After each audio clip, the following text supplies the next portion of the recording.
느헤미야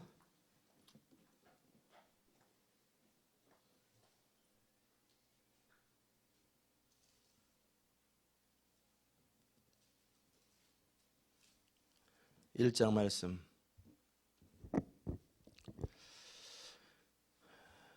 느헤미야 1장 1절에서 마지막 11절까지 제가 봉독하겠습니다. 하가랴의 아들 느헤미야의 말이라. 아닥사스다 왕 제20년 기스루월에 내가 수산궁에 있더니 나의 한 형제 중 하나니가 두어 사람과 함께 유대에서 이르렀기로 내가 그 사로잡힘을 면하고 남아있는 유다 사람과 예루살렘 형편을 부른즉 저희가 내게 이르되 사로잡힘을 면하고 남은 자가 그 도에서 큰 환난을 만나고 능욕을 받으며 예루살렘 성은 회파되고 성문들은 소화되었다 하는지라. 내가 이 말을 듣고 앉아서 울고 수일 동안 슬퍼하며 하늘의 하나님 앞에 금식하며 기도하여 가로되 하늘의 하나님 여호와 크고 두려우신 하나님이여 주를 사랑하고 주의 계명을 지키는 자에게 언약을 지키시며 긍휼을 베푸시는 주여 간구하나이다. 이제 종이 주의 종 이스라엘 자손을 위하여 주야로 기도하오며 이스라엘 자손의 주 앞에 범죄함을 자복하오니 주는 귀를 기울이시고 눈을 여시사 종의 기도를 들으시옵소서. 나와 나의 아비집이 범죄하여 주를 향하여 심히 악을 행하여 주의 종 모세에게 주께서 명하신 계명과 율례와 규례를 지키지 아니하였나이다. 옛적에 주께서 주의 종 모세에게 명하여 가라사대 만일 너희가 범죄하면 내가 너희를 열국 중에 흩을 것이요 만일 내게로 돌아와서 내 계명을 지켜 행하면 너희 쫓긴 자가 하늘 끝에 있을지라도 내가 거기서부터 모아 내 이름을 두려고 택한 곳에 돌아오게 하리라 하신 말씀을 이제 청컨대 기억하옵소서. 이들은 주께서 일찍 큰 권능과 강한 손으로 구속하신 주의 종이요 주의 백성이니이다. 주여 구하오니 귀를 기울이사 종의 기도와 주의 이름을 경외하기를 기뻐하는 종들의 기도를 들으시고 오늘날 종으로 형통하여 이 사람 앞에서 은혜를 입게 하옵소서 하였더니 그때에 내가 왕의 술관원이 되었었느니라. 아멘. 자리에 앉겠습니다. 하나님의 시간도 주의 성령으로 기름 부으시고 전하는 자와 듣는 자의 마음에 하나님의 지혜와 계시를 더하여 주옵소서. 예수님의 이름으로 기도드리옵나이다. 아멘. 이제 오늘부터 드디어 느헤미야가 시작됩니다. 느헤미야의 말씀이 언제쯤 시작되나 생각했는데 이것은 잃어버린 도성 회복이고 깨어진 성문을 회복하는 일입니다. 이제 때가 되어서 이제 하나님께서 우리에게 느헤미야서를 나누게 되었습니다. 오늘 여러분과 함께 역사의식, 시대정신 이런 것에 대해서 함께 나눌 수 있기를 바랍니다. 사람이 살면서 대부분의 사람들은 별 생각 없이 살아요. 먹고 살다 바쁘고 그저 그냥 자기 인생 또 자기 집 또 애들 키우고 그러다가 또 안 되면 또 안 되는 대로 그냥 그렇게 보통 사람들이 그렇게 살아요. 또 하나님의 교회 안에서도 많은 성도들이 어떻게 사냐면 기도해서 축복받아가지고 자식 잘 되고 또 우리 교회 잘 되고 뭐 이런 생각하고 살아요. 하나님의 관점에서 보면은 참 그릇된 일인데 본인 생각에는 본인이 옳다고 생각하는 거예요. 내 인생 하나님의 축복을 받아가지고 능력을 받아가지고 너를 쓰임 받겠다. 그런데 왜 쓰임 받냐 그러면 이유가 없어요. 왜 쓰임 받는지. 정말 하나님께서 사용하시는 사람들의 공통적인 특징은 시대정신이 있고요. 역사의식이 있습니다. 역사의식이 있어요. 하나님께서는 어떤 일을 행하실 때 항상 방향이 있고 목적이 있어요. 모세를 통해서 하나님이 역사하실 때도 모세를 통해 하기 원하시는 그 방향이 있었고 또 여호수아를 통해서 하기 원하시는 목적이 있었어요. 그 목적이 반드시 있어야 됩니다. 그 목적이 없이 살 때 우리는 방향을 잃습니다. 교회가 열심히 주를 위해서 뭐 헌신하는 것 같고 막 열심히 하는 것 같은데 근데 방향이 없으면은요 어떤 일이 생기냐면 이게 아닌가 보네. 여기 아닌가 보네. 그러다 보면 50년 금방 가고 30년 금방 갑니다. 작은 길 하나 만들어도 어디 방향으로 길을 가야 되는지 큰 그림을 보고 어디로 가야 되고 무엇을 해야 되는지 그 그림을 보고 그 그림을 따라 함께 가는 것 그것이 참 중요합니다. 물론 사람마다 그 부르심이 다르기 때문에 그런 것을 한 번에 볼 수 있고 그런 것들을 관심이 있고 그런 것이 늘 의식되는 사람이 있죠. 그건 부르심 때문에 그렇습니다. 그러나 일반적인 사람들은 적어도 그 부르심이 있을 때 어떤 지도자나 어떤 리더 그런 사람들이 어떤 방향을 제시할 때 그것이 왜 중요한지를 얘기할 때 그것을 믿고 그러려니 내가 미리 못 봤다 할지라도 일단 보고 생각했으면 그렇구나 라고 생각하고 거기에 맞춰 살아가는 것, 그것이 참 중요합니다. 그렇지 않으면 얼마나 억울한 일입니까? 열심히 고생했는데 헛수고였다, 방향이 틀렸다. 정말 열심히 최선을 다해서 뭔가를 했는데 틀린 방향이었다. 그러면 그동안 했던 모든 것이 헛수고잖아요. 그렇죠? 그래서 여러분의 삶 속에 정말 그런 의식들을 가지고 살아갈 수 있길 바랍니다. 오늘 일단 느헤미야서를 전체적으로 다루기 전에 느헤미야에서 나오는 그 역사들을 우리가 함께 살펴보는 것이 좋을 것 같아서 함께 살펴봅니다. 이스라엘 백성들이 결국 출발은 뭐 더 크게 멀리 살펴보면, 큰 그림 속에 살펴보면은 하나님이 인간을 창조하셨죠. 하나님의 영광을 위해서 하나님의 사랑의 대상으로 그리스도를 통해서 우리가 하나님과 교제할 수 있는, 그런 성령의 안에서 교제할 수 있는, 그렇게 창조되었는데 아담의 타락으로 하나님을 떠나서 자기가 자기 주인 되어 살아가고 있고, 그럼에도 불구하고 인간은 끊임없이 하나님을 향해서 범죄하고 바벨탑을 세우고, 바벨탑의 상징이 뭐라고 그랬냐면 자기중심, 자기의라고 그랬잖아요. 그래서 하나님은 도저히 참다 안 돼가지고 이 땅을 심판하셨습니다. 하나님의 심판은 언제 이루어지냐면 웬만큼 잘못해가지고 심판이 안 이루어집니다. 하나님의 형상을 잃어버릴 때쯤 됐을 때 심판이 일어납니다. 하나님의 형상이 잃어버리는 것은 뭐냐면 기본적인 하나님의 사람으로서 사람 같지 않을 때, 하나님의 사람이 사람 같지 않을 때, 그럴 때 보통 일어납니다. 지금 미국 땅이 거의 사람 같지 않은 지경으로 지금 들어가고 있습니다. 그래서 곧 심판이 일어나면 미국 다 망합니다. 돌이켜야 되는데, 그래서 노아를 통해 다시 시작하지만 여전히 아담의 후손이라 노아도 역시 노아의 후손들도 또 타락하지요. 그래서 결국 인생은 소망 없는 인생이었는데 그들 가운데 하나님은 아브라함을 택하시죠. 그래서 아브라함을 통해서 새로운 민족을 시작하십니다. 그래서 결국 큰 그림 속에서는 예수님이 오시는 그 이스라엘 백성들의 후손 가운데 예수님이 오실 수 있는 길을 마련하지만, 또 그들을 위해서는 그건 하나님의 구속사적 측면에서는 아브라함을 택하신 것은 아브라함과 다윗의 후손을 통해 예수님이 오시게 하기 위해서입니다. 시작인데 벌써 좋으시네요. 눈을 뜨시고, 아브라함과 다윗의 후손을 통해 예수님이 오시는 건 구속사적 관점이고요. 그러나 그들 이스라엘 자신들을 향해서는 뭐냐면 그들이 하나님의 백성이 되어서 하나님의 뜻을 행하며, 그래서 하나님의 나라를 이루고 그들을 통해서 열방이 복을 받는 복의 채널로, 복의 통로로 하나님이 사용하셨어요. 다시 말하면 우리가 하나님께 복을 받는 모든 길은 뭐냐면 열방 회복을 위한, 이 온 나라가 하나님의 나라가 될 수 있는, 모든 나라가 하나님의 나라가 되는 일에 채널이 될 때만 하나님이 축복하십니다. 하나님의 채널과 상관없고 하나님의 그 통로와 상관없을 때는 가차없이 버립니다. 이스라엘 백성들을, 그런데 이 사람들은 정체성도 없고 의식도 없이 그들을 택하신 하나님의 목적은 결국 뭐였냐면, 하나님께서 이스라엘 백성들 가운데 높임을 받으시고 그들이 하나님의 말씀과 교훈을 따라 살아감으로 열방 가운데 하나님의 주권을 인정하고 하나님의 통치를 받는 백성들이 모습들을 보여주는 거예요. 즉 우리로 얘기하면 그리스도인의 모습을 보여주는 거죠. 그래서 모든 열방으로 하여금 시기나게 하고 부러움을 타서 결국은 모든 열방 가운데 하나님의 복음이 전달될 수 있는 그런 통로로 하나님이 이스라엘을 사용하기 원하셨던 거예요. 그런 측면을 봤을 때 이스라엘은 굉장히 큰 복이죠. 그래서 하나님은 아브라함에게 약속하셨고 또 다윗에게 약속하셨고 솔로몬에게 계속 약속하십니다. 너희가 하나님 말씀대로 순종하고 살아가면 내가 너의 인생을 존귀케 할 것이고 창대할 것이다. 그런데 이스라엘 백성들은 자기의 정체성을 놓쳤어요. 그저 자기 인생 잘 되는 것, 우리나라 잘 되는 것, 그것이 전부예요. 그러다가 결국 하나님이 계속 그들에게 경고함에도 불구하고 그들은 어느 순간 정체성을 놓치다 보니까 어디까지 왔냐면 그들이 섬기는 하나님이 아니라 이방신을 섬기는 것. 기독교 국가인 미국이 마치 하나님을 떠나서 모든 종교에 구원이 있다고 말하는 것과 똑같은 그런 우상숭배의 길로 들어가기 시작하고, 그와 함께 자연스럽게 성적으로 도덕적으로 타락하기 시작하는 거예요. 동성연애 나타나는 건 똑같아요.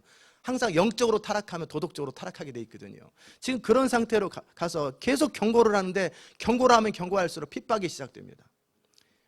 이제 앞으로 이 미국 땅에서 이제 경고가 계속 되고 그러면 점점 핍박이 시작될 것입니다. 안 들어요. 사람들은 자기가 좋아하는 대로 가기 원하기 때문에 안 듣지요. 그러다가 결국 계속해서 안 돼가지고 하나님께서는 예레미야 선지자를 통해서 말씀하셨어요. 이들이 바벨론의 포로로 잡혀갈 것이고 그리고 70년 만에 돌아오리라 그렇게 말씀하셨어요. 그러도 안 들어요.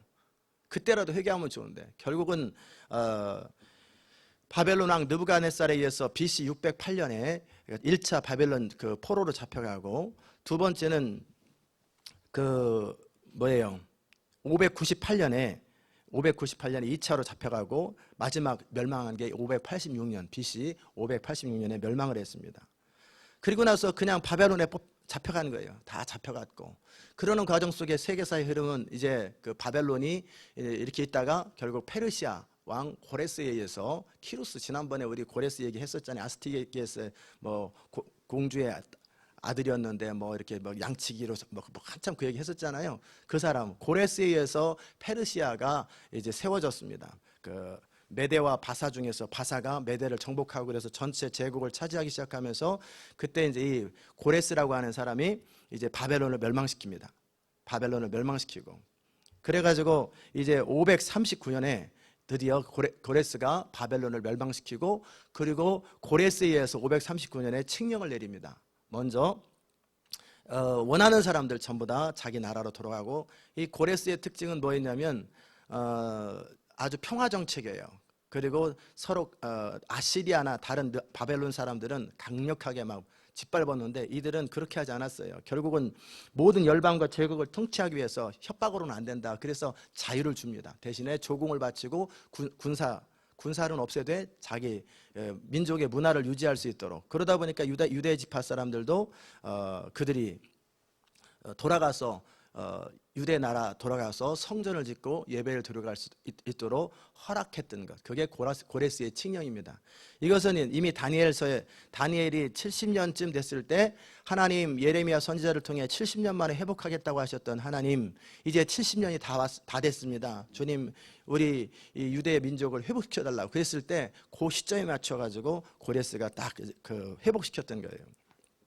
그래가지고 이제 539년에 그 에스라에 의해서 1차 그 귀환이 이루어졌고, 첫 번째는 그 1차는 수룹바벨, 539년에 수룹바벨과 여호수아를 통해 1차 귀환이 이루어졌고 그들이 성전을 짓습니다. 예루살렘에 수룹바벨 성전을 짓는데, 그래서 우리가 스가랴서에 보면은 이전에 솔로몬의 그 영광스러운 성전의 모습을 봤던 사람들이 나이 많이 든 사람 봤을 거 아니에요. 멸망하기 전에 586년에서 멸망했는데 539년에 갔으니까 한 5년 10년 동안 지었다 할지라도 뭐 한 8, 90 된 사람들은 봤을 거 아니에요. 옛날에 솔로몬 성전 그 웅장했는데 이들이 지었던 성전 너무나 초라하니까 너네들이 겉모양을 보고 평가하지 말고 이전의 영광보다는 나중 영광이 더하리라. 그게 그때 일어났던 수룹바벨 귀환에 일어났던 일이고, 2차 귀환은 458년에 그때로부터 약 한 80년 정도 더 지났을 때 에스라에 의해서 2차 귀환이 이루어집니다. 그러면 그 기간 동안에 그 유대 지역에 사람이 80년 동안 귀환해가지고 살고 있었던 거예요. 성전 예배하면서. 그리고 3차 귀환은 느헤미야에 의해서 444년인데 연대는 정확하지 않습니다. 대충 그때입니다. 그럼 느헤미야 당시 때 이 시대 흐름이 어떤 흐름이 있냐면, 이제 여기까지 다 이해되시죠? 뭐 연도 몰라도 되고 그냥 대충 뭐 흐름이 그런가 보다 하고 이렇게 지나가면 되는 거예요. 그래서 이제 결국 바벨론에 종살이 해가지고 그 고통을 겪고, 그래서 기도 가운데 하나님의 섭리 가운데 그들이 고레스에 의해서 전적인 하나님의 은혜로 완전히 모든 성전 보물까지, 아마 유대에 보관되어 있으면 누가 다 훔쳐갔을 텐데 하나님께서 바벨론을 통해 전부 다 하나도 빠짐없이 다 창고에 보관했다. 그대로 끝난 다음에 70년 만에 전부 다 그릇 하나까지 다 줬어요. 전부 다 줬어요. 그래가지고 그대로 가서 다시 제사하라고. 그래가지고 이제 이들이 그 고향으로 돌아와서 예루살렘에 돌아와서 예배를 드리지만 나라가 나라 같지 않고 형편이 어렵고 그러니까 한 2, 3만 명, 5만 명 정도의 사람들이 모여가지고, 그전에는 몇 백만 명이었는데, 그러니까 늘 그 위에 있는 나라, 주변 나라들한테 짓밟히고, 그렇게 한 80년 정도가 지나고 나니까 이들이 어찌 살았는지, 나라의 틀도 이루지 못하고 그저 그냥 지파대로 이렇게 모여가지고 이렇게 동네 시족사회처럼 이렇게 사는 거예요. 나라 형태도 갖추지 못하고. 그렇게 살아가고 있는 그 당시 때의 형편 속에서 느헤미야가 이제 궁금한 거예요. 느헤미야는 이미 페르시아라고 하는 제국, 페르시아 제국은 뭐 로마 제국 다음으로 강력한 제국이죠. 바벨론, 페르시아 제국은 그 당시 바벨론보다 더 시스템이 잘 되어 있는 나라예요. 그래서 큰 대제국, 유럽 마케도니아까지 막 정복하고 막 그 대제국을 형성했죠. 이집트까지 다 정복하고 그 지중해 전체를 다스렸던 그 당시 때 그 거기에서 왕의 술 관원장으로, 그 술 관원장은 술만 잘 따르는 거, 술은 아무나 따라도 됐잖아요. 아무나. 그런데 뭐냐면 카운셀, 같이 대화도 하고 교제도 하고 대화가 되는 사람이에요, 왕하고. 그래서 아주 측근이에요. 이 그 느헤미야라는 사람은 아주 측근이고, 그래서 아주 그 명예를 얻은 사람이에요. 그냥 페르시아 대제국에서 미국보다 훨씬 큰 게 그 당시 때 제국이죠. 그 전체 세계를 다 다스리니까 그 큰 땅 자체도 127도, 127도 주로 따지면 그보다 더 클지 몰라요. 한 나라 한 도시 막 하는 건 아니지만 이 전체를 127도로 나눠 가지고 다스렸던 그때 바벨론의 그 바벨론 때서부터 페르시아 때까지 다니엘은 바벨론에 잡혀가 가지고 페르시아 왕 다리우스까지 있었던 사람이고 그 시점 속에 한참 더 지나갔죠. 이제 왜냐면은 고레스 칙령 후에 지금 100년이 더 지났으니까 다니엘이 살면 한 200년 살겠어요. 그러니까 다니엘이 이미 돌아가셨을 때고 이제 느헤미야만 남아 있을 때입니다. 그때 이스라엘 백성들 가운데 이 페르시아 지역에서 자리 잡고 잘 사는 사람도 많이 있었고요. 어느 정도 이렇게 벼슬을 무슨 관직을 얻은 사람들이 있었고 여러 사람들이 있었겠죠. 미국 땅에서 자리 잡은 사람들이 한 100년, 200년 지나면 다 생기는 것처럼 이제 이스라엘 백성들이 이제 페르시아 지역에서 안정되게 이렇게 살아가는 거예요. 그 중에 한 사람이 이 느헤미야라는 사람은 그 중에서 가장 높은 지위를 차지했던 사람이죠. 편안하게 잘 살고 있는 사람 안에 무슨 관심이 늘 있었냐면 자기 정체성을 아는 거죠. 내가 누구인가를 생각하면서 예루살렘에 갔다 왔던 사람들 가운데 이 사람은 늘 관심이 있으니까 소식을 물어보는 거예요. 고국 소식을 물어보고 유다 소식을 물어보는 거예요. 이 느헤미야의 관심은 그 포로가 귀환했을 때 한 80년이 지나갔는데 그때 예루살렘이 잘 진행되고 있을까? 너무나 머니까 가기도 뭐 몇 달 걸릴 거 아니에요. 몇 달 동안 가지도 못하고 공부에 바쁘니까 갔다 오면 1년이니까 막 6개월 걸리니까 그런데 물어보는 거예요. 그래서 형제 하나님과 몇 사람이 돌아왔을 때 사로잡힘을 면하고 이제 포로에서 돌아간 사람들의 형편과 예루살렘의 사정이 어떤가라고 물어봤더니 뭐라고 그랬냐면 그 사로잡힘을 면하고 남은 자가 그 도에서 큰 환난을 당하고 능욕을 받으며 예루살렘 성은 회파되고 성문들은 다 불살라서 없어져 버렸다. 완전히 폐허가 되어 버렸다.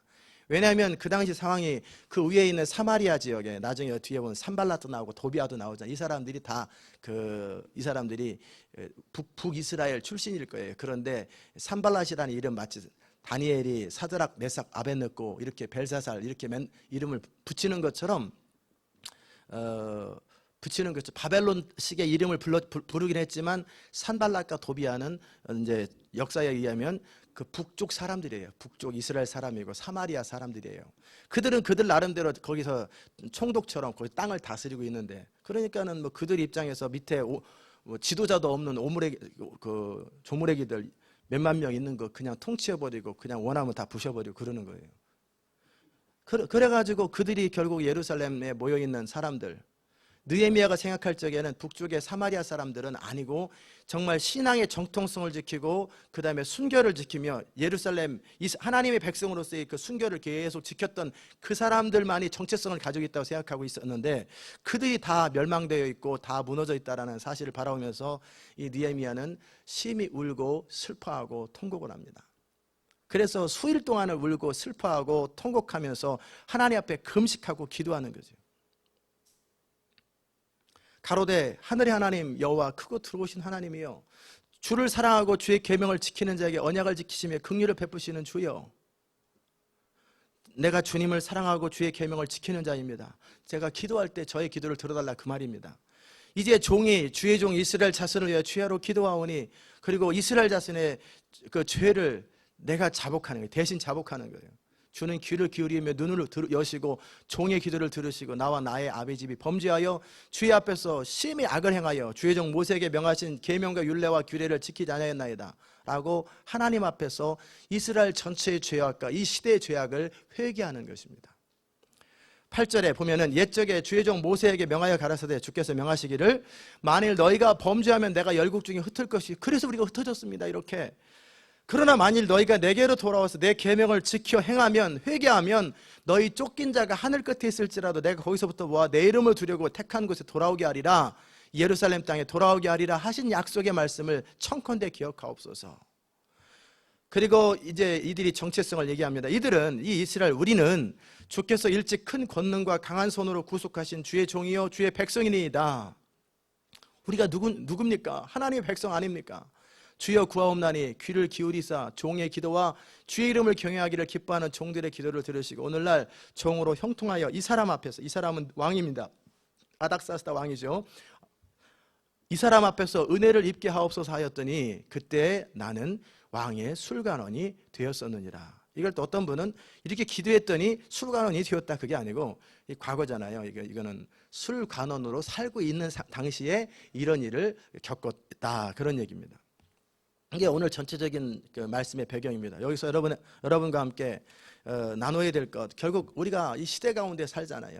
느헤미야는 느헤미야 당시의 시대를 살고 있는 것이고, 모세는 모세 당시의 시대를 살고 있는 것이고, 다윗은 다윗 시대를 살고 있는 것처럼 우리는 21세기 이 시대를 우리가 살고 있어요. 그렇다면 우리가 이 시대 속에서 어떻게 해야 되는가를 이 느헤미야를 통해 알아야 되고요. 느헤미야서를 통해 알아야 되고, 두 번째는 무너졌던 성문을 어떻게 회복하고 어떻게 하나님의 사람으로서 그 하나님의 일을 이룰 수 있는지 느헤미야를 통해 배워야 합니다. 그래서 이 무너진 미국과 열방을 어떻게 회복해야 되는지, 그리고 어떤 방식으로 그 일을 하고 그 일을 이루는 과정 속에 방해가 뭐고 어떻게 극복해야 되는지, 그런 것들을 우리가 다 배우는 것이 참 중요합니다. 저는 여러분이 정말 이런 부분에 있어서 의식을 가지고 생각할 수 있기를 주의 이름으로 축원합니다. 그냥 우리는 그냥 교회 다니고 예수 잘 믿고 그냥 어영부영 살다가 뭐 특별히 문제없이 살다가 죽은 다음에 천국 가는 건, 이건 아무 생각 없이 사는 사람들이에요. 항상 우리는 시대 속에서, 역사 속에서 하나님의 꿈을 이루고 하나님의 뜻을 이루는 것. 이들이 이스라엘 백성들로서 그들의 정체성하고 우리하고 어떻게 연결되냐면, 결국 하나님이 이스라엘을 택한 것은 결국 이스라엘을 위해서 이스라엘을 택한 것이 아니라 결국 하나님 나라 전체, 아담의 타락한 이후 모든 열방과 세상을 회복하시기 위한 통로로서 이스라엘이 가치가 있는 거예요. 그렇기 때문에 하나님은 이스라엘을 소중히 여기셨고, 하나님은 모든 열국 중에 이스라엘이 내 눈동자와 같다고 그렇게 표현했던 거예요. 마찬가지로 이제 이스라엘 백성들이 그 하나님의 비전과 부르심을 놓쳤더니 버림받았잖아요. 이제 마지막에 회복은 될 거예요. 회복되어서 마지막에 어찌 하나님이 사용하실지는 이제 두고 보면 알겠지만, 그러나 이 시대 가운데 이스라엘은 누구냐면 교회입니다. 영적인 교회들, 이 교회들이 하나님의 대안들이고, 그리고 이제 그 교회들 가운데서도 이 시대 그 큰 흐름 속에서 미국이 얼마나 중요한지, 그리고 한국이 얼마나 중요한지, 이것을 위해서 이 시온 인터내셔널 교회가 얼마나 중요한지, 그리고 어떻게 해야 되는지를 아는 거죠. 그래서 마치 느헤미야가 이스라엘을 회복하는 것처럼 했다면, 우리는 시온 인터내셔널 교회가 느헤미야라고 생각하면 돼요. 느헤미야랑 같이 연결되고 또 느헤미야와 함께한 사람들이라고 생각하고, 그래서 어떻게 성문을 회복하고 어떻게 성을 회복하는지 생각하면서 이 시대를 정확하게 생각하는 것입니다. 먼저 여러분이 진짜 하나님 앞에 쓰임받기 원한다면 하나님의 사람으로 준비될 첫 번째, 하나님이 또 그때그때마다 사용하셨던 사람들의 그 기본적인 것이 있는데, 그건 의식이 있어야 돼요. 의식은 뭐냐면 목적의식이 있어야 돼요. 자기 삶의 존재의식이 있어요. 왜 사냐? 몰라요. 그냥 뭐 이렇게 죽지 못해 삽니다, 이러면 안 돼요. 하나님이 이런 사람 안 씁니다. 의식이 있어야 돼요. 그리고 그 역사 때문에, 시대 때문에 가슴 아파하고 뭐 수일 동안, 혹시 여러분이 미국을 위해서 수일 동안 금식한다든지 뭐 안타까워한다든지 뭐 그냥 막 아침부터 막 기도한다든지 몸부림을 쳤다든지 이런 것이 없는데, 하나님께서 이 미국을 위한 역사에 왜 하나님이 여러분을 사용하시겠어요? 불가능한 일이죠. 하나님이 의식도 없는 사람을, 의식 없는 사람의 특징은 뭐냐면 자기한테 이익이 될 때, 의식 없는 사람은 항상 자존심을 따르거나 이익을 따릅니다. 기본적으로 그래요. 역사의식이 있는 사람들은요, 원칙을 따르고 그리고 옳은 것을 따르는 걸 좋아해요. 그런데 의식 없는 사람의 특징은 뭐냐면 자존심을 따라 기분대로 살아요. 기분 나쁘면 안 하고 기분 좋으면 하고, 항상 기분대로 사는 사람들, 의식 없는 사람들. 두 번째는 이 돈이 되나 안 되나, 나한테 이익이 되나 이익이 안 되나 항상 그 생각하면서 이렇게 계속 머리 탁 써봐가지고 아무래도 이게 나한테 이게 도움이 되겠지, 어떤 형태든지 자기한테 도움이 되나 안 되나의 근거에서 의사결정하는 사람들은 의식 없는 사람들이에요. 하나님이 그런 사람을 통해 일한 적이 단 한 번도 없어요. 그래서 이기심, 나의 유익을 구하며 살아가지 말고 이제는 좀 더 크게 보십시오. 역사의식을 갖는 것이 왜 중요하냐면, 그렇잖아요. 이 미국 땅을 위해서 기도하고 이 미국 땅을 위해서 우리가 CD를 배포하는 것 한 달에 5,000불이 넘게 들어가는데 그 많은 돈을 들여가면서 정말 왜 그 일을 할까? 간단합니다. 우리는 미국 땅에 편안하게 살면서 별일 없을 것 같잖아요. 그런데 좀 극단적으로 표현하면 두 가지가 나타날 수 있어요. 하나는 미국 땅이 하나님 앞에 심판을 받아서 멸망해버리면 어떻게 되겠어요? 삶의 터전을 잃어버리는 거예요. 마치 일제 식민지한테 그냥 아무리 거기서 떵떵거리고 산다 할지언들 나라를 잃어버리면 어떻게 되겠어요?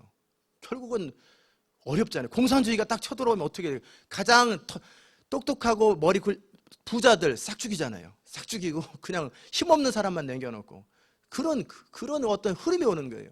이 미국 땅에서 왜 제가 프리메이슨 얘기를 하고 이슬람 얘기를 하냐면, 이슬람의 선교 전략은 뭐냐면, 선교도 아니죠. 그냥 포교 전략은 뭐냐면 그들은 이렇게 해요. 4%가 될 때까지는 평화로. 그러나 일단 인구의 4%를 넘어가면 그 다음부터 테러를 시작합니다. 막 강력하게 테러를 해가지고 나라를 쑥밭으로 만들어버려요. 그리고 나서 어떻게 하냐면은 좀 괜찮은 사람 다 죽이거나 포섭해버려요. 그리고 나라를 무슬림 나라로 만들고 반대하는 사람 싹 죽이거나 쫓아내버려요. 그럼 이 나라는 그렇게 망하는 거예요. 이 시점 속에 워싱턴의 기독교는 1%인데 이슬람은 10%란 말이에요. 근데 기독교 진짜 의식 있는 그리스도인이 아닌 다음에는 사람들은 상관없어요. 기독교를 믿나 이슬람 믿나 아무 상관없이 내 인생 잘 먹고 잘 살면 되지. 근데 잘 먹고 잘 못 산다니까요. 여자분들 이슬람으로 딱 바뀌는 순간 여러분들 인생 어찌 되겠어요? 한국으로 도망가야지. 근데 한국도 이슬람이 딱 됐어요. 그럼 어찌 되겠어요? 까만 거 쓰고 그냥 이 옷 싹 못 입습니다. 집에서나 입는 거지. 그리고 모자 쓰고 남편은 부인 4명씩 5명씩 두고 그렇게 사는 것이고, 여러분은 권한도 없고 투표권도 없고 아무것도, 모든 권한을 싹 상실해 버리는 거예요. 그리고 거의 짐승 취급받는 거예요. 그게 이슬람 나라예요. 그게 현실이란 말이에요. 이슬람이 가는 나라들마다 다 그렇게 돼요. 아니면 프리메이슨을 통해서 종교가 통합된다든지 경제가 통합돼가지고 전부 다 완전히 무슨 꼭두각시처럼 만들어버리면 어찌 되겠어요? 이런 시점 속에서 결국 깨어있는 누군가가 하나님 앞에 서서 이 시대를 바꿔야 되는 거예요. 이 느헤미야 당시 때 역사의식을 잃어버렸던 이 이스라엘 백성들, 포로로 하나님의 약속대로 포로로 귀환해가지고 이제 돌아왔지만 100년이 지나가는 시점 속에 이들은 의식이 없고 이제 이방 사람들과 막 결혼하기 시작하고, 그래가지고 마치 자기 언어 잊어버리고 자기 민족 잃어버리고 정체성을 잃어버리면 그들은 끝인 거예요. 그들을 회복했던 사람이 에스라와 느헤미야예요. 그 시대, 그 역사에 완전히 무너져 버렸던, 이제는 정치성을 놓쳐버렸던 그 시대를 일으켰던 사람은 뭐냐면 에스라와 느헤미야가 그들을 회복시켰던 거예요. 정말 이 시대 가운데 하나님은 매 시대 때마다 대안이 될 수 있는 사람들을 마련합니다.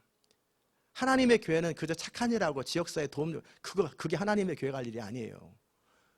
착한 일하고 무슨 사마리아 운동을 하고 무슨 선한 이웃 운동을 하고 그거 다 좋은 일이지만 그게 본질이 아니에요. 그건 해도 좋고 안 해도 좋지만 안 하는 것보다 하는 게 좋아요. 전도하는 일에. 그게 아니라 하나님의 교회가 해야 할 일은 이 시대를 바꾸고 이 시대 속에서 이 시대와 이 역사를 하나님 앞에 돌리는 것, 사람들의 의식과 생각들을 하나님께로 돌리는 것, 그것이 하나님의 교회가 해야 할 일이에요. 그러지 않으면 다 망하는데 뭐 하겠어요? 서로 이렇게 사랑을 베풀면서 같이 늪에서 빠져 죽는 거예요. 그러면서 빠져 죽으면서 서로 사탕 하나씩 먹여주고, 너 이 사탕 먹으면서 어차피 빠져 죽는데 먹으면서 너도 물 한 잔 먹고 나도 서로 사랑 어깨에 안마해주고 같이 늪에 빠져가면서 안마해주고, 그러다가 같이 쏙 죽으면 이것이 하나님의 뜻이려니. 그래서 같이 꼬르륵 해서 빠져 죽는 그런 늪에 빠져지는 그런 상황 속에서 가장 중요한 것은 사탕 주는 게 아니에요. 어깨 안마해 주는 게 아니에요. 친절하게 말해 주는 게 아니에요. 빨리 건져가지고 늪에서 벗어나도록 해주고 새로운 삶을 살도록 해주는 것, 이게 큰 그림 속에서 그게 더 중요한 거예요. 착한 일하는 게 중요한 게 아니에요. 그렇죠. 바닷물에 빠져 죽어가는 사람한테 예, 이거 맛있는 사탕이거든. 내가 사탕 좀 안마해줄까? 뭐 머리 깎아줘? 지금 물에 빠져서 허덕허덕 가는 사람은 빨리 건져서 안전하게 올려놔야 되잖아요. 그게 바로 시대 정신이라는 거예요. 그것을 볼 수 있는 눈. 그런데 문제는 뭐냐면 물에 빠졌다든지 늪에 빠지는 건 구체적으로 몸으로 느낀단 말이에요. 그런데 그런 시대가 무너지는 것은 눈으로 안 보여요. 당장 안 보여요. 그래서 이순신 장군도 그랬고 이율곡 선생님도 그랬고 그 시대 속에서 이제 일본이 쳐들어올 기미를 다 보이는 거예요. 마치 정탐하는 것처럼 가서 사람들 통해 조사해 봤는데 이거 큰일 났다. 잘못하면 일제 그 일본한테 정말 침략당하게 돼가지고 10만 명을 군사를 모집해야 되고 지금은 허리를 동일 때입니다. 그랬더니 막 귀양 보내버리잖아요. 귀양 보내고 이순신 장군이 이 전체적인 것을 다 살피면서 뭐 그 당시 때는 육군이 최고였죠. 육군 무슨 뭐 그 당시 때 대장들이 대부분 저 북쪽에서 싸웠지. 일본 이 쪼무레기들이 쳐들어올 거라는 생각도 안 하기 때문에 수군은 만들지도 않고 이 만주 지역으로 맨날 이 싸움만 하는 거예요. 그러니까는 육군만 양성을 하고 수군은 군사 취급도 안 해요. 북쪽이랑 싸울 때는 육군이 좋겠지만 땅밖에 없으니까. 그러나 일본이랑 싸울 때는 결국은 수군이 필요한데 수군의 중요성을 인정하지도 않는 그런 당시 때 이순신이 정말 그 모함을 받고 역적 취급을 받아가면서 수군을 만들었던 거예요. 그래가지고 결국 나라를 구했잖아요. 마찬가지로 매 시대 때마다 그 시대 속에서 그 시대를 보고 시대를 구하는 사람이 필요해요. 멀리 보고 크게 보고 넓게 보면서 정확하게 볼 수 있어야 돼요. 그 시대를. 저는 여러분 안에 그런 눈이 있기를 주의 이름으로 축원합니다. 아니면 그 역사를 보는 눈이 정말 스스로 보지 못하거든 들었을 때 그것을 분별할 수 있으면 좋겠어요. 들었을 때 그게 맞다라고 분별이라도 할 수 있으면 좋아요. 그리고 분별한 다음에는 뭐예요? 그 분별한 것에 맞춰 자기 인생을 걸고 살아야 되잖아요. 졸음을 참지 말고 자리에서 일어나시고. 이 중요한 얘기하는데 막 졸리면 의식이 없는 거죠. 물론 저도 몸이 되게 피곤한데요. 정신 차리시고. 이 시대 속에서 우리가 그런 거예요. 결국 저는 여러분과 함께 하기 원하는 건 뭐냐면 그냥 원 오브 댐. 많은 교회 중에 하나 해가지고 우리 그냥 예수 잘 믿고 구원받고 천국 가다가 이게 아니에요. 그걸 제가 원하는 게 아니고 그걸 원하는 게 아니라 이 시대와 역사를 어떻게 구할까? 미국 땅을 어떻게 회복시킬까? 이렇게 가면은 5년 이내 미국 땅 이 변화와 부흥이 없으면 미국 땅은 완전히 심판당합니다. 심판은 두 가지입니다. 쓰나미와 어떤 전쟁을 통해서 싹쓸이해서 죽는 방법이 하나 있고요. 불나서 죽는 방법이 있고 아니면 이 나라가 이슬람 나라가 돼버리거나 아니면 완전히 강력한 어떤 독재자에서 이 나라가 완전히 이렇게 이것도 심판이잖아요. 심판이 무슨 쓰나미를 통해 일반을 심판하는 것도 심판이에요. 그보다 더 심한 심판은 북한의 자유가 없는 권력자가 완전히 나라를 그냥 하고 조금만 의식 있는 사람 다 죽여버리고 그래서 노예처럼 만든 이건 더 큰 심판이잖아요. 이건 산 심판이잖아요. 이 미국 땅이 5년 이내에 그런 식으로 될 거란 말이에요.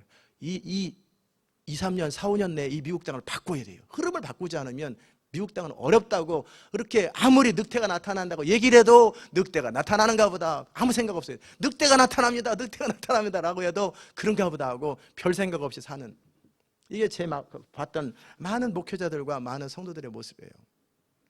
저는 여러분이 그렇게 되지 않기를 바라요. 자, 여기까지 다 이해됐습니까? 이제 그러면 하나님께서 한 사람 또는 한 시대, 교회와 어떤 시대를 바꾸기 위해서 사용할 때 첫 번째 의식이 있어야 돼요. 자기 존재를 알고 우리가 서 있는 이 시대를 알고 이 시대 속에서 내가 무엇을 해야 되는지 어떻게 생각을 해야 되는지 어떻게 바라봐야 되는지 그것을 알아야 됩니다. 그렇지 못하면 헤매는 거예요. 어제 우리가 같이 산책 노래 이제 거의 다 만들었는데 산책 만들 때 우리 집사님이 저한테 계속해서 이제 제가 밀고 다닐 때 목사님 이거 밀지 말고 가서 어디다가 이거 뿌려야 될지 그 빨래 어디다 뿌려야 될지 그거 가서 말해달라고. 그게 더 중요하잖아요. 아무데나 갖다 뿌리면 안 되니까 정확하게 주어진 흙 속에서 이 전체적인 큰 도로를 전체 살펴보고 이 주어진 자원을 가지고 어디다 하는 것이 가장 유익한가를 생각하고 거기에 맞게 딱딱 뿌리도록 거기 정확하게 지적해 주는 거예요. 이 포션이 있잖아요. 주어진 흙 속에서 전체 산책로 중에서 어디다 갖다 뿌리고 얼마큼 뿌리는 것이 중요한지 이걸 보고 거기다 말해달라는 거예요. 그러면 본인들이 가서 이제 뿌리는 거죠. 그런 거 의식의 의식, 시대를 보는 것. 그것이 중요합니다. 여러분이 시대를 보는 것. 그러면 시대를 보는 것 중에서 우리가 지금 이 미국의 시대에 대해서 제가 마지막 신호를 통해서도 얘기했고, 그 다음에 또 이슬람에 대한 이야기도 했고, 이건 제가 한 게 아니라 하나님이 이렇게 하나씩 하나씩 가르쳐줘서 아는 거잖아요. 그 얘기도 했고, 그 다음에 종교 통합에 대한 이야기도 했고, 미국의 52%가 모든 종교에 구원이 있다고 복음주의 지도자가 말하고 있고, 어차피 90%의 사람들은 대부분 별 생각 없으니까. 그 다음에 70%의 사람들이 동성연애 옳다고 말을 하고 괜찮다고 말을 하고, 이게 이 시대라면 곧 뭐냐면 불이 쏟아지거나 이 나라가 망하기 직전이에요. 이 시대 속에서 그럼 우리가 어찌해야 될까? 무엇을 해야 될까? 이 시대, 첫째는 이 시대를 깨닫는 건, 여러분 자신에게 포커스를 두지 마시고 하나님의 사람의 자신에게 포커스를 뒀던 사람이 거의 없어요.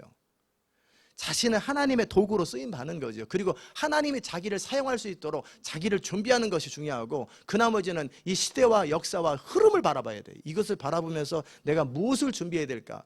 왜냐하면 그걸 보지 못하면 자기가 뭘 준비해야 될지 모르는 거예요. 무슨 말인지 이해되십니까? 문제가 뭐가 나올지 모르면 뭘 공부해야 될지 모르잖아요. 이번 주일날 다음 주 월요일날 예를 들어서 수학을 시험 봅니다. 근데 이 사람 국어를 공부하면 되겠어요? 수학을 공부해야지. 그리고 무슨 학력고사 과목이, 박사과정 과목이 국영수다. 그러면 그 국영수를 공부해야 되잖아요. 이 사람은 사회, 체육, 문화를 공부하고 있어요. 이 사람은 어리석은 거예요. 그러니까 이 시대에 필요한, 즉 공부를 그것에 따라 공부를 하는 것처럼, 마찬가지로 하나님의 사람이 되기 위해서 필요한 것은 이 시대의 흐름 속에서 하나님의 사람으로서 하나님의 능력과 하나님의 역사를 이루기에 필요한 것이 무언가, 그거에 맞춰서 자기를 준비하는 거예요. 그것이 실용적 공부예요. 그것을 준비하셔야 됩니다. 아멘. 그래서 이 교회에서 제가 여러분에게 계속 가르치고 양육하고 책 읽게 하고 하는 게 다 그것을 위해서 하는 거예요. 그냥 아무 책이나 제가 고르는 게 아니에요. 수천 권의 책 중에서 수백 권을 고르고, 수백 권의 책 중에서 30권을 고르는 거예요. 다 필요해서 고르는 거예요. 필요하기 때문에 이 책들은 기본적으로 읽어야 되겠구나. 그렇게 하시기 바라고, 그래서 이 시대를 보는 눈을 가지시기 바라고요. 그리고 나를 넘어서서 항상 공동체 전체를 중요하십시오. 하나님께서 사용하시는 사람의 기본적인 특징은 뭐냐면, 나보다는 공동체를 중요시 여기는 사람, 나는 망해도 공동체를 살리려고 하는 사람들, 이 교회보다는 더 큰 하나님의 교회를 더 생각하는 사람, 항상 전체를 생각하고 전체 속에서 자기를 생각할 줄 아는 사람이 기본적으로 시대정신이 있는 사람이에요. 역사의식은 바로 그거예요. 아유, 나라가 망하면 뭐해, 일단 땅이나 차지해가지고 그냥 돈이나 삥땅 쳐가지고 어디 가서 하와이 가서 이런 사람들은 하나님께서 관심도 없어요. 그런 사람들은 그렇게 살다 죽는 거예요. 동물처럼 살다 죽어요. 먹고 사는 것 때문에. 항상 나보다는 내 가정이 중요하고, 내 가정보다는 공동체가 중요한 거예요. 전체 공동체보다는 뭐가 중요해요? 하나님 나라 전체가. 항상 의식이 그렇게 있어야 돼요. 그것을 위해서 내가 어떻게 존재한가를 생각한 이런 사람들이 기본적으로 느헤미야의 마음이에요. 아멘. 그런 사람이니까 지금 잘 편안하게 최고의 권력을 누리고 있는 그 입장에서 예루살렘을 놓고 울지. 느헤미야가 지금 그 모든 권력과 부를 다 가지고 있는데 예루살렘 땅을 놓고 울고 통곡하고 안타까워하고 수일 동안 금식하는 이 사람이 왜 그러겠어요? 자기 정체성을 아는 사람이고, 자기보다 결국은 큰 것을 볼 줄 아는 거예요. 그 다음에 한 걸음 더 나가서 이 예루살렘과 이스라엘의 회복이 왜 그렇게 중요한가? 예수님이 안 오셨잖아요. 아직 메시아가 오시지 않은 상태이기 때문에 이 예루살렘의 정체성을 볼 수 있는 그 눈을 가진 사람이 이 느헤미야였다라는 거예요.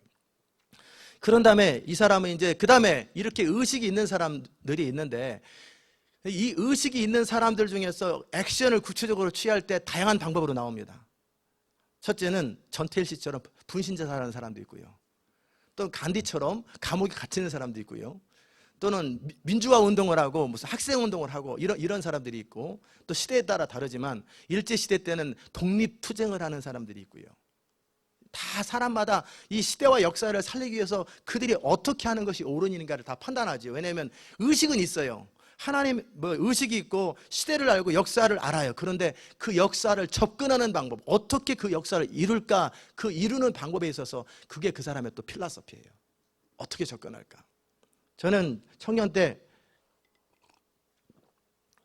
무슨 역사의식 이런 것까지는 아니었지만, 나라를 좀 바꿔보고 싶고, 그러다 보니까 데모를 하고 학교를 바꾸고 싶고 나라를 바꾸고 싶고 시대를 바꾸고 싶은 마음속에 막 데모도 하고 뭐 그게 옳은 줄 알고 화염병도 만들고 막 별거 다 했어요. 막 그래 철야농성도 하고 막 그러다가 가만히 이렇게 보니까 저는 뭐 그 당시 때 뭐 나이도 어리고 그러기 때문에 20살인가 그랬으니까 1학년인가 시잖아요. 1학년. 그래서 막 그거 하고 있는데 그 지도자들, 형들, 대학원생들 가서 하는 사람들 가만히 이렇게 제가 옆에서 봤어요. 그랬더니 끝난 다음에 쓰레기도 안 치우고 그냥 들어가더라고요. 너무나 이기적이고 자기밖에 몰라요. 그러니까 맨날 청소하는 아주머니들만 고생하고. 그랬을 때 제가 여기엔 대안이 없다. 저 사람들이 권력을 잡으면 저 사람들은 더 나쁜 사람 될 것이다. 그게 노무현, 노태우 대통령 때 나타난 현상이잖아요. 저 사람들이 권력 잡으면 더 나쁜 사람 된다. 이 사람들은 자기 쓰레기도 안 치우는 사람들인데, 자기 기본적인 것도 안 하는 사람들인데 이 사람들이 어떻게 나라를 줄 수 있나. 여기엔 대안이 없구나. 그래서 제가 그냥 그만뒀어요. 데모하지 말자.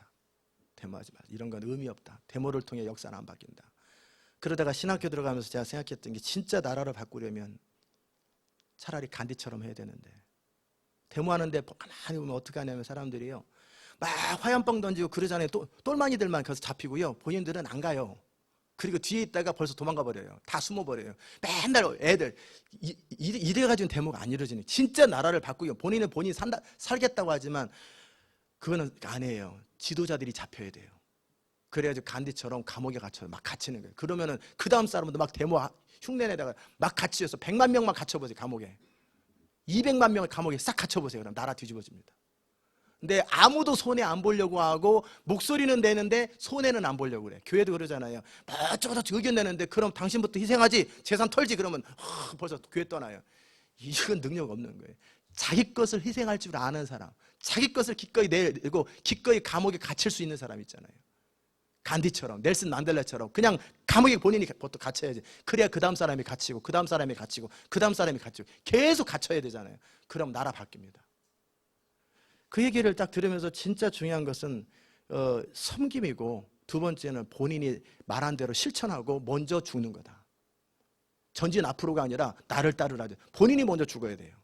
그래야 다음 사람이 따라오는 거예요. 그래야 역사를 바꾸는 거예요. 인생의 운명은 하나님의 손에 있고, 살려면 사는 거고 죽으려면 죽는 거지. 죽고 사는 거 너무 본인이 먼저 죽으러 가야 돼요. 그래야 그 다음 사람이 따라오고 그 다음 사람이 따라오는 거예요. 아멘. 제가 그 생각하면서 이 사람들 나라 망칠 사람들이다. 나중에 이 사람들이 권력 잡으면 나라 진짜 망치겠구나. 큰일 났다. 대부분의 그 당시 사람들은 그게 옳은 줄 알아요. 그러나 그게 옳지 않았어요. 그래 요즘 역사 재해석해가지고 박정희 대통령이 70% 역사상 대통령을 누구 다시 세웠냐면 누구 세우겠냐고 박정희 대통령을 세우겠다고. 그들이 그렇게 데모하고 죽일 놈 했던 대통령을 지금 사람들이 다시 그 사람이 제일 나은 사람이다. 역사를 재해석하는 거예요. 진짜가 뭐냐. 진짜는 소리가 아니라 액션이에요. 액션. 정말 이런 시대 정신이 있는 사람이 이제 그 다음에 어떤 식으로 그걸 접근할까? 넬슨 만델라나 간디는 하나님을 모르는 사람들이었고, 그렇기 때문에 그들은 어떤 비폭력으로 접근하면서 사람들의 윤리와 도덕에 호소한 거예요. 그러나 우리는 누구를 아는 사람이에요? 하나님을 아는 사람이잖아요. 그러면 이제 역사를 바꾸기 위해서, 이 시대를 바꾸기 위해서 우리는 하나님의 사람이기 때문에 하나님의 방법으로 역사를 바꿔야 돼요. 하나님의 원리로 역사를 바꾸고 하나님의 원칙으로 역사를 바꿔야지, 하나님의 사람이 세상 사람들처럼 역사를 바꾸면 아니에요. 그래서 이 구제단체가 다 옳은 거 아니에요. 좋은 거지만 구제해가지고는 시대 못 바꿔요. 결국 복음이에요. 복음과 성령의 능력이에요. 그래서 이 느헤미야가 이제 하나님의 사람이기 때문에 어떻게 합니까? 일단 첫 번째, 모세가 처음에 멋모를 때는 사람들 동원해가지고 군사적 힘으로 다 그걸 해결하려고 그러지만 안 그러잖아. 이 사람은 첫 번째 울고 수일 동안, 이게 한 40일 걸립니다. 40일 정도를 느헤미야는 기다리고 있습니다. 울면서 그렇게 수일 동안 슬퍼하고 금식하고 기도하고 안타까워하고, 왜냐하면 결국 모든 역사의 키가 하나님께 있다는 것을 이 느헤미야는 믿은 거예요. 이것이 중요합니다. 하나님의 사람으로서 역사를 바꾸기 위해서 필요한 것은 시대정신을 아는 것과 동시에 그 역사를 움직이는 키가 하나님의 손에 있다는 것 사실을 알지 못하면 더 이상 의미 없어요. 그 사람이 하나님께 드리는 모든 기도가 다 의미 없어요. 왜냐하면 키가 하나님께 있다, 역사를 주관하는 키가 하나님께 있다는 사실을 알고 그 하나님께 자기 인생의 승부를 걸어야 돼요. 그 하나님을 신뢰하고 그 하나님을 말씀을 순종하는 것에 자기 생애를 걸어야 되는 거예요. 그래서 그 하나님과 자기와의 관계 속에서 친밀한 관계일 뿐만 아니라 어떤 느낌을 추구하고 뭐 이게 아니라 그 하나님의 말씀에 자기 생애를 걸어야 돼요. 그리고 그 하나님과 자기가 완전히 하나가 돼야 돼요. 그래서 왜 금식합니까? 왜 웁니까? 그 이유는 간단하죠. 하나님께서 하나님의 일을 감당한 역사를 움직일 수 있는 분이 하나님이라고 생각하고 그 하나님 앞에 다가잖아요. 사람들이 이렇게 어떤 일을 할 때 맨날 뭐 대표를 찾아가잖아요. 대표 나오라고 그래, 대표 나오라고 그래. 그게 뭐냐면 대표가 능력이 있으냐. 그 밑에 사람은 별로 권한이 없기 때문에 결국 대표를 찾아가려고 그러는 거 그거잖아요. 항상 그러는 거잖아요. 그런 것처럼 결국은 이 역사를 운행하는 하나님, 그 하나님께 승부를 다이렉트로 거는 거예요. 그게 기도예요. 그래서 수일 동안 울고 슬퍼하며 금식하며 기도하기를, 첫째, 대표를 찾아가려면, 하나님을 찾아가려면 대표의 성품을 알아야지. 괜히 김정일 같은 사람한테 찾아가요. 김정일 나오라 그러면 바로 숙청입니다. 이거 어떻게 어떤 방법으로 찾아가야 될지는 그 성품을 알아야 돼요. 우리가 만나는 사람의 성품을 알아야 되는 것처럼, 즉 하나님이 누구신가? 그럴 때 느헤미야는 인정하잖아요. 여호와 크고 두려우신 하나님이여, 주를 사랑하고 주의 계명을 지키는 자에게 언약을 지키며 긍휼을 베푸시는 주여 간구하나이다. 빠져나가지 못하도록 딱 만들어놨잖아요. 크고 두려우신 하나님이 인정했지요. 주를 사랑하고 주의 계명을 지키는 자에게 언약을 지키며 긍휼을 베푸시는 주여. 그러면 자기는 그렇게 안 살아. 그러면 이 사람 기도 능력이 있어요, 없어요? 없지요. 크고 두려우신 하나님 맞아요. 누구나 다 인정하죠. 그런데 주를 사랑하고 주의 계명을 지키는 자에게 언약을 지키시며 긍휼을 베푸시는 주여 간구하나이다. 그러면 본인이 주의 계명을 지켜야 되고 주를 사랑해야 돼요. 기도하는 사람이 주님을 목숨처럼 사랑하지도 않고 주의 계명을 지키지도 않는 자들의 기도는 뭐예요? 무능한 거예요. 기도 능력 하나도 없어요. 그래서 의인의 기도는 역사하는 힘이 많지만 죄인의 기도는 하나님이 거절하신다고. 심지어 요한복음 9장에 소경도 달잖아요. 죄인의 기도는 하나님이 거절하시지만.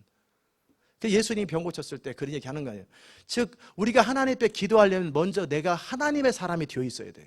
거룩해야 되고 순결해야 되고 하나님을 사랑해야 되고 그의 계명을 지키고 하나님이 우리의 기도를 들을 명분이 있어야 되잖아요. 제대로 된 키를 가지고 열어야 되잖아요. 내 그릇도 좀 깨져 있는데, 나도 이기심으로 가득 차 있고, 나도 자존심으로 가득 차 있고, 나도 나밖에 모르는데 그런 사람이 나타나가지고 대표 나오라 그래 그러면 제 감옥에 집어넣어. 딱 그럴 거 아니에요. 사단이 바로 역사하죠. 그 사람. 그런 사람들 제 큰 소리 치고 대표 나오라 그래 막. 근데 뒤에 사람들이 모여 있어요. 그럴 때 그 대표는 딱 알죠. 저 사람 누군가 조사해봐. 전력을 조사해봐. 딱 조사해보니까 돈을 줘요. 100만 불 줘서 보내. 그래도 100만 불 떡 쳤더니 어느 날 입 딱 닫고 대표 훌륭합니다. 대표 이렇게 싹 입장 바꿔버린다. 그 사람의 성품이에요. 즉 하나님을 움직이려면 우리가 하나님이 누구신지 알아야 됨과 동시에 하나님의 사람이 되어 있어야 돼요. 그게 세상을 움직이는 힘이에요. 그게 거룩함이에요. 완전함이에요. 내가 거룩하고 완전하지 않은 상태에서 하나님의 역사를 이룰 수가 없어요. 왜? 나도 새는 바가지가. 나도 새는 바가지예요. 자, 그래서 이제 이 느헤미야는 하나님을 인정할 뿐만 아니라 자신이 어떻다라는 거예요. 나는 주를 사랑합니다. 그렇잖아요. 자기 편안하게 살만한데 그 예루살렘 하나님의 그 역사, 하나님의 그 역사 운행의 가장 키가 이스라엘이란 말이에요. 그 당시에는. 지금은 교회지만 그 당시 그 이스라엘을 놓고 울고 40일 동안을 금식하고 막 기도하고, 이게 이 사람이 하나님을 사랑하지 않겠어요? 자기 편안하게 살 수 있는 사람인데 한 끼씩 금식했을지 3끼씩 금식했을지는 모르겠지만 어쨌든 40일 동안을 울고 금식하고 통곡하는 사람이에요.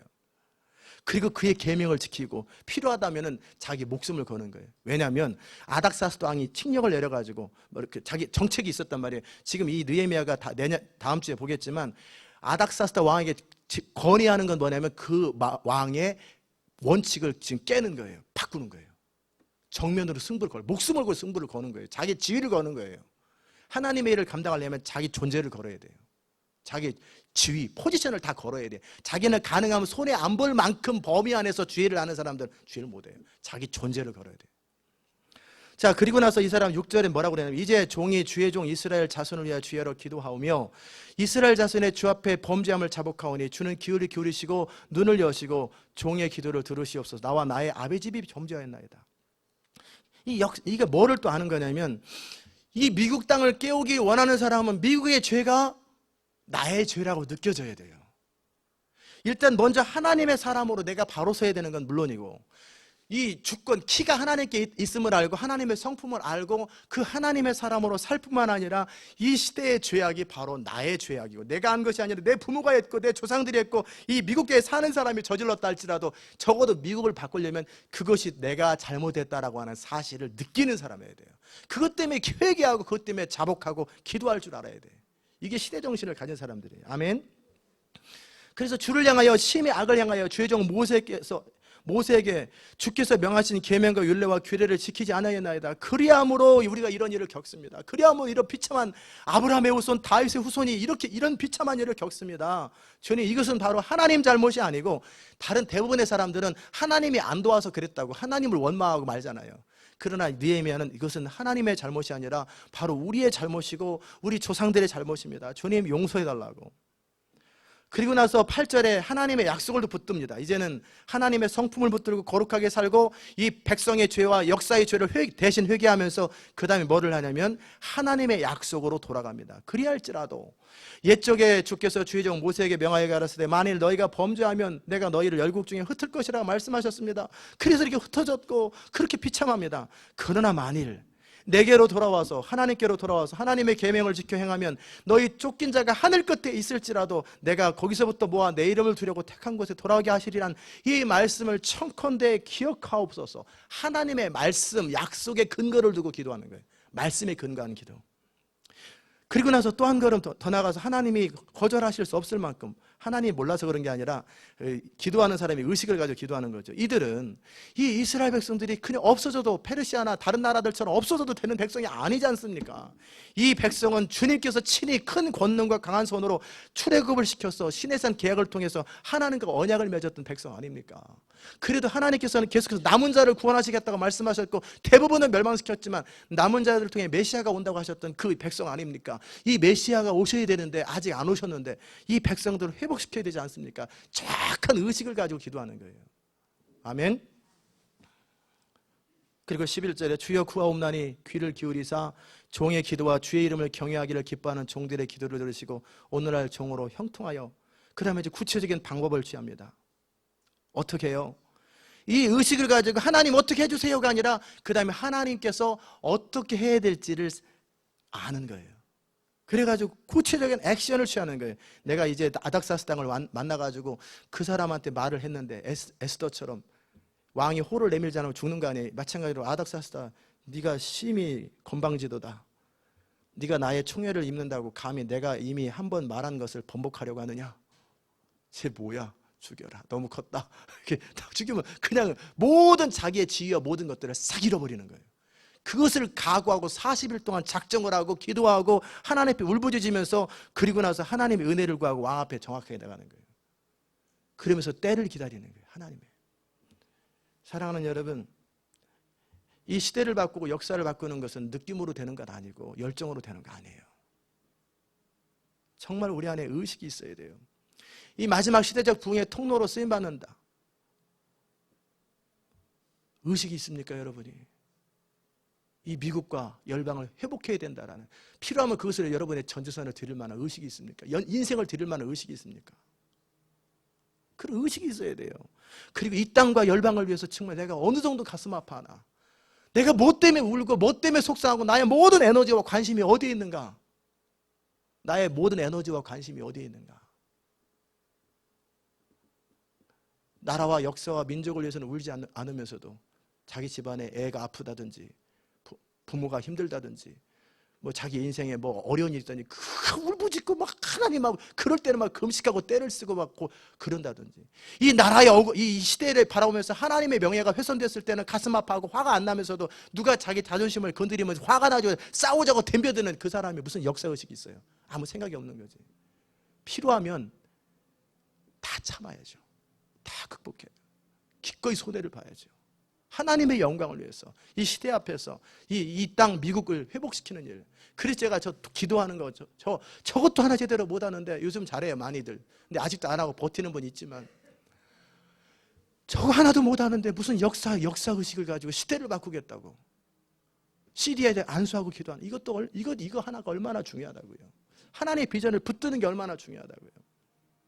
그와 함께 하나님 앞에 거룩하게 살아가는 것, 정결하게 살아가는 것, 말씀 앞에 순결하게 살아가는 것, 되는 대로 기분대로 안 살고 느낌대로 안 살고 자기 욕구대로 안 살고 하나님 앞에 배운 대로 그대로 믿고 신뢰하고 자기 삶을 쳐서 거룩하고 완전하게 살아가는 것이 얼마나 중요한지요. 아멘. 하나님이 어떤 사람을 쓰시는지 자신을 돌아보세요. 그리고 지금 테스트 용지를 여러분에게 지금 드리고 있잖아요. 내가 과연 어떤 사람인가? 마이크 볼륨을 좀 낮추라고 그러세요, 애들한테. 정말 그렇게 내가 과연 누군가? 나는 뭘 하고 있는가? 나는 제대로 살고 있는가? 나는 목소리만 내는가? 내 삶을 거는가? 내가 뭐 때문에 화가 나는가? 뭐 때문에 속상한가? 뭐 때문에 우는가? 뭐 때문에 눈물을 흘리는가? 그게 과연 이 열방인가? 하나님의 영광인가? 이 미국 땅인가? 하나님의 비전인가? 이것 때문에 열정을 발휘하는가? 그게 역사의식이에요. 그 의식을 가지고 있는 사람을 통해 하나님이 일하십니다. 사랑하는 여러분, 여러분 안에 의식이 있길 바랍니다. 그냥 써주세요. 그냥 능력 부어주세요. 아닙니다. 그 사람에게도 능력을 부어줍니다. 왜냐하면 그래도 플라스틱 컵에 커피는 담을 수 있잖아요. 최소한 찬물도 담을 수 있고. 그러나 뜨거운 성령의 불, 용광로 같은 거 놓으면 그 자리에 녹아버립니다. 우리 그릇만큼 하나님이 능력을 부으시고요, 우리 그릇만큼 하나님이 권능을 부으시고요, 우리 그릇만큼 하나님의 불을 부으시는 거예요. 내가 하나님의 불을 담기에 합당한 그릇이 되는 게 먼저예요. 의식을, 역사의식을 갖는 것, 그리고 그 역사의식 앞에서 하나님을 인정하고 내 자신을 정확하게 지키며 하나님의 말씀을 붙들고 하나님 그분께만 승부를 거는 거예요. 마지막 말씀을 드립니다. 제가 청년 때서부터 돌아오면서 결국 이 시대를 받고 대통령도 받고 역사도 받고 다 살펴봤지만 결국은 인생에서 누가 가르쳐줘서 그런 게 아니에요. 다 생각해봤어요. 결국 하나님과 승부를 거는 것이 가장 옳구나. 결국은 대표를 만나는 것처럼 우리 부모도 대표가 아니고 한 나라의 대통령도 감옥에 가는데 무슨 대표예요? 아니고 미국 대통령도 키가 아니고 결국 하나님 그분께 승부를 걸어야 되겠다. 하나님 그분과 씨름을 해야 되겠다. 그렇다면 하나님과 씨름을 하려면 그 하나님과 씨름해야 인생도 풀리고요, 시대도 풀리고 역사도 풀리고 모든 하나님 나라가 풀리는 거예요. 그러려면 하나님이 누구신 줄 알아요. 친구 만나듯이 하나님 만나면 안 돼요. 하나님은 크고 두려우신 하나님이기 때문에 그 하나님을 하나님으로 인정하는 것, 그게 하나님을 아는 지식이고요. 두 번째는 그 하나님을 완전함처럼 내가 하나님 앞에 나가려면 아무나 대통령 못 만나잖아요. 저 하다못해 저 백악관의 대통령도 함부로 못 만나잖아요. 청와대도 못 들어가는데 경비원이 다 통제해 버리잖아요. 청소하러 들어가면 혹시 몰라도 만나주지는 않지만 청소는 하러 갈 수 있지. 안 만나줘요. 그렇다면 만나려면 조건과 자격을 갖춰야 돼요. 그러면 하나님을 알고 하나님을 만날 수 있는 자격과 조건을 갖추는 거예요. 그게 무슨 조건입니까? 예수 그리스도가 나의 진정한 주인이셔야 되고 성령을 따라 살아야 되고 매 순간 성령께서 나에게 말씀하실 때 온전히 99%가 아니라 100% 순종하는 사람이어야 주님 앞에 자기 의견을, 자기 기도를 할 수 있는 조건이 돼요. 그렇지 않은 사람들은 용서해달라고 하는 기도 외에는 할 게 없어요. 하나님께 온전히 순종하지 않는 사람은 잘못했습니다, 용서해 주세요, 이 기도 외에는 사실 하나님께 어필되는 기도 하나도 없어요. 이 조건을 갖출 때 내 의를 변론하라. 그래서 내가 그렇게 하나님 앞에 모든 것을, 모든 계명을 다 지킬 수는 없지만 적어도 성령이 내 안에서 말씀하시고 하나님과 나 사이에 양심에 조금도 거리낌 없이 깔끔하게 하나님 앞에 그대로 순종하는 거예요. 언제든지 말씀하시고 제가 하겠습니다. 그런 상태에서 하나님 앞에 하나님 명예를 걸고 우리의 인격을 걸고 그분의 인격과 우리의 인격이 만나는 거예요. 그게 뭐 내 의를 변론하는 거예요. 그 하나님 앞에서 나의 인격을 가지고, 하나님의 형상이잖아요. 우리도 하나님의 형상, 하나님도 하나님의 형상을 가지고 있지만 우리도 하나님의 형상이잖아요. 하나님과 나의 인격적 관계 속에서 정당하게 딱 서는 거예요.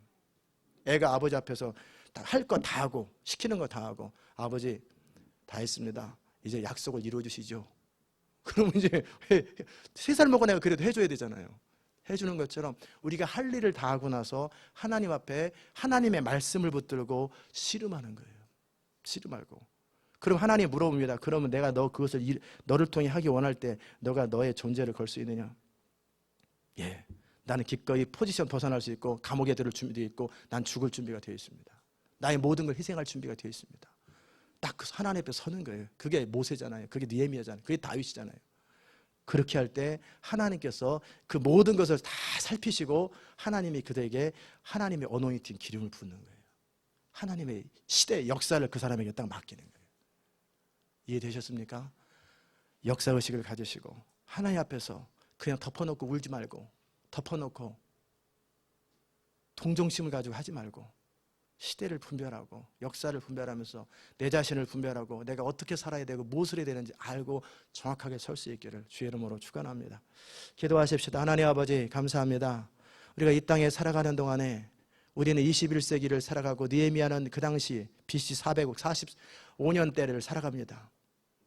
그도 하나님을 위해서 살았고 그도 하나님의 나라를 위해 살았고 우리도 하나님을 위해 살 것이고 우리도 하나님의 나라와 영광을 위해 살 것입니다. 이 21세기에 맞게 가장 위대한 세대요, 가장 결정적인 세대인데 이 시대에 우리가 하나님의 사람으로 이 시대를 보고 정확하게 하나님을 뜻을 이루어드릴 수 있도록 주님 은혜 베풀어 주시옵소서. 감사드리옵고 예수님의 귀하신 이름으로 기도드리옵나이다. 아멘.